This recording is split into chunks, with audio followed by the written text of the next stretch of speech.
Hi guys, welcome to section 6.6. Today we'll be learning just a really quick thing to convert between radical form and exponential form. So try your warm-up problems right now and then return back for the answer.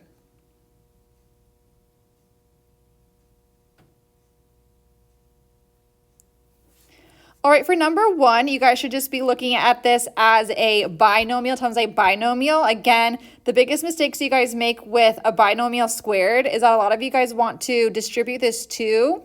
That is way too big.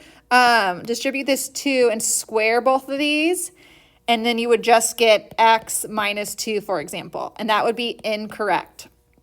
What you need to do is expand your binomial first. Again, you should be doing this every single time you see a binomial squared. Expand it first, then you're going to FOIL, so first, outside, inside, last. Combine like terms in the middle, and this might look tricky to you, but this is -1 square root 2x and another -1 square root 2x. So don't think you can cross those out. A -1 and -1 makes -2. All right, and that's as far as you can go on that one. Number 2 is that tricky one I said from the other notes where a lot of you guys start making mistakes on here. So on the bottom, we needed to rationalize it, and we had 2 squared and x squared here. Now remember, we want to make it so it is a number that's divisible by the root, which is 3. So if we have 2 squared here, if I add 1, that will make 3. Same with the x squared. If I add 1, it would make 3. And then we multiply and simplify as far as we can and to get the final answer as shown. And then in number 3, when we're just multiplying square roots or roots, first thing you can do, you can simplify each of the square roots first and then multiply, or this one I would just find it easier to multiply first and get the 80y to the 9th and then take the 4th root of each of those. So make a tree for the 80. Remember to split up the exponent into something that's divisible by 4. And then don't forget something that's really small here, to the 4th power. All right. So all we're learning today is how to convert between a radical form and an exponential form. So going from something with a radical in it, then just something with an exponent, something that's going to go right here. All right, so the model here is the way they're probably going to show you, like in a textbook or Alex or something like that. I will break this up into something that looks a little bit more user-friendly for you.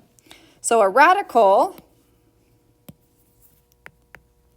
has that square root in it. So let's say we have like the square root of x, for example. Just the basic square root of x. So as we know and what we've learned this chapter is that there's an invisible 2. If nothing's listed on the outside, there's an invisible 2. As well as the fact if there's no exponent shown, that we always assume that it is this 1 as the exponent. So how would I write that as an exponent or an exponential, as you call it? This is how you go from one to the other. So it's same variable, obviously. So x, the 1 becomes your numerator, and then the 2 becomes your denominator and becomes a fraction. So it's x to the 1/2. That's really what a square root is. So now you can go from, if you had this to start off with, you can easily turn it into a radical.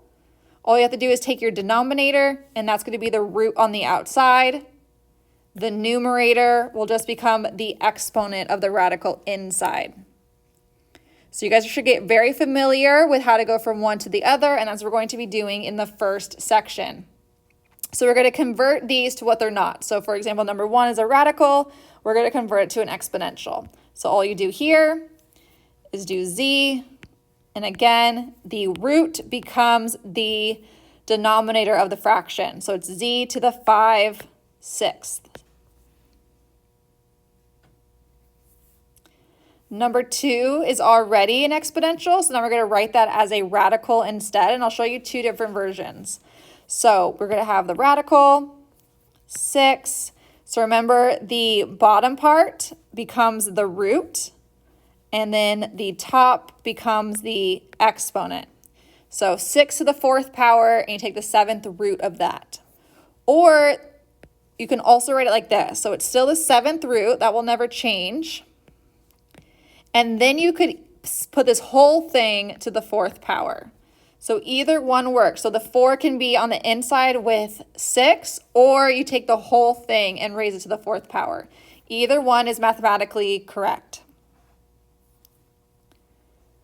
All right, number 3. So this is already a radical. We're going to make it into an exponential.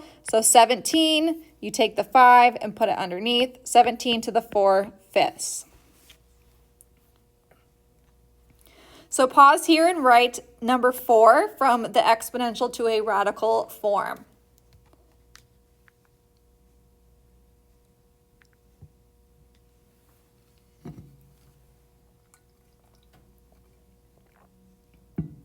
All right, number 4, again, there's 2 different versions you could have written for this.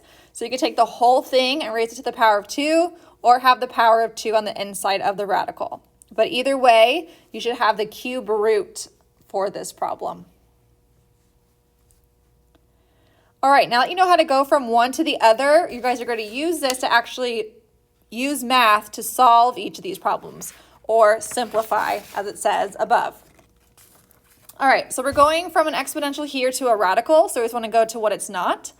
So we're going to rewrite this as, this is the cube root, because remember the bottom part is your root, so the cube root of 27, and then the squared part, oops, obviously I just did this wrong. It's 1 over 27, can't forget that.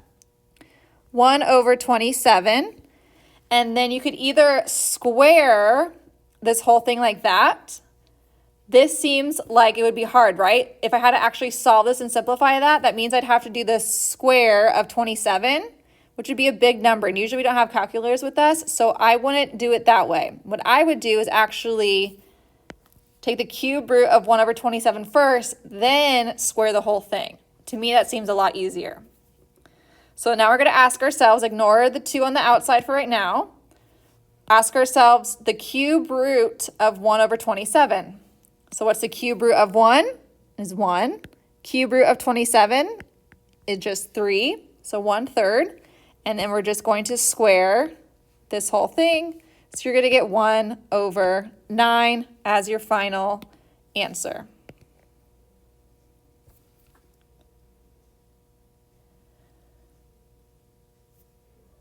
Number 2, same idea. So we're going from an exponential to a radical, and we're going to learn how to simplify this. So we're going to take the 5th root, because that's the root, because it's the denominator, the 5th root of 32, again, to the 3rd power.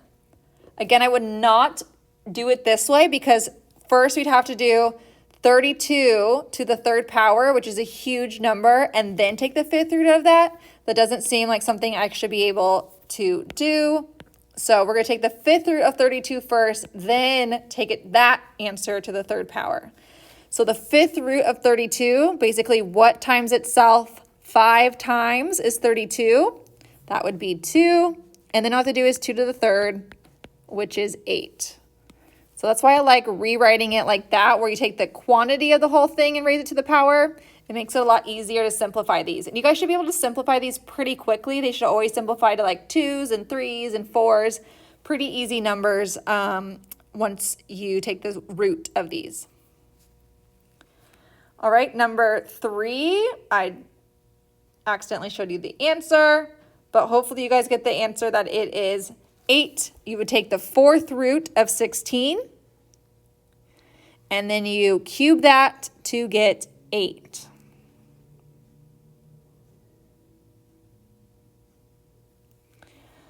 All right, last one. We're going to do products and quotients with negative exponents. All we have to remember here is our negative exponent rule. All right, so all we're going to do here is just bring things where they shouldn't be, or where they should be, because of the negative exponent. So first off, we're going to take any of the denominators up to the numerator, and you'll see why in a second. So we're going to have y to the 5/4, y to the negative 1/4, and we're going to bring that y up. By bringing it up, that makes it turn into a negative exponent. So as we know, when we are multiplying multiplying variables, that we're going to be adding exponents together, right? Just like if we had like y squared and y cubed, that would equal y to the 5th. Same thing happens here. Just because there's fractions does not make your rules get thrown out. So all we're going to need to do is just add these together. And the way we need to do that and add fractions together is to have common denominators. So we have 4, 4, and 3. So we're going to have a common denominator of 12. And by doing so, this first fraction would turn into 15 over 12. Second fraction would turn into negative 3 over 12. And third fraction, I need to multiply by 4, so negative 4 over 12. So now I can just add these together. They're all the same denominator, so I'm just going to add 15 minus 3 is 12, minus 4 is 8. So y to the 8 over 12, obviously simplify whenever you can, y to the 2/3. And if asked, you can definitely write that as a radical instead, but usually this would just be your final answer.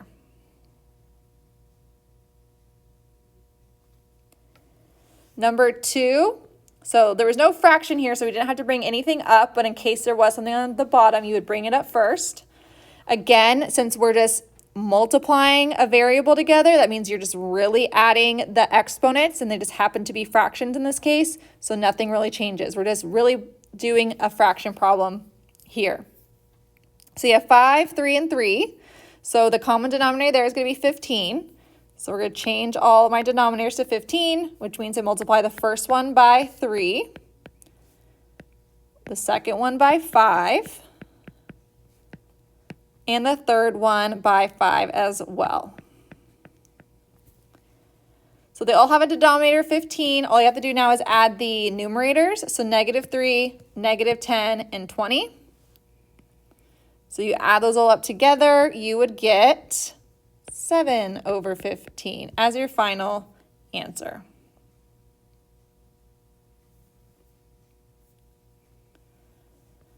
All right, number 3, now you have a power to a power, something a little bit different.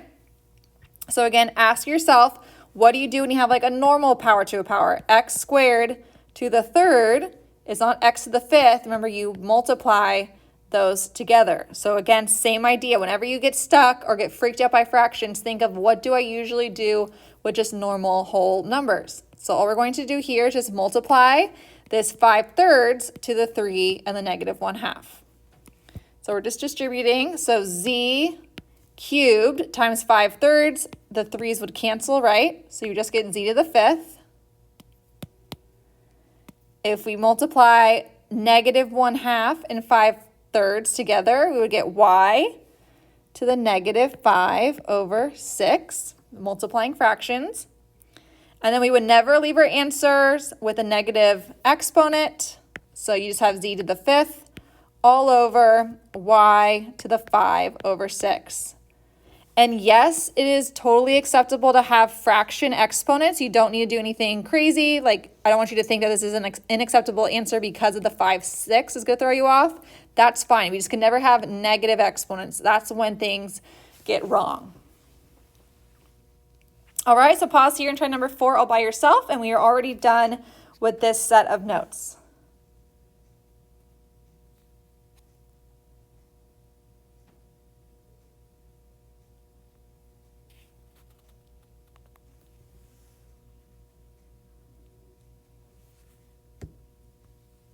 Again, this one was a power rule, so all you had to do was distribute that 2, which means multiply that 2 to each of those fractions. So all you had to do at the end was bring the 8/3 down to the bottom, and this would be your final answer.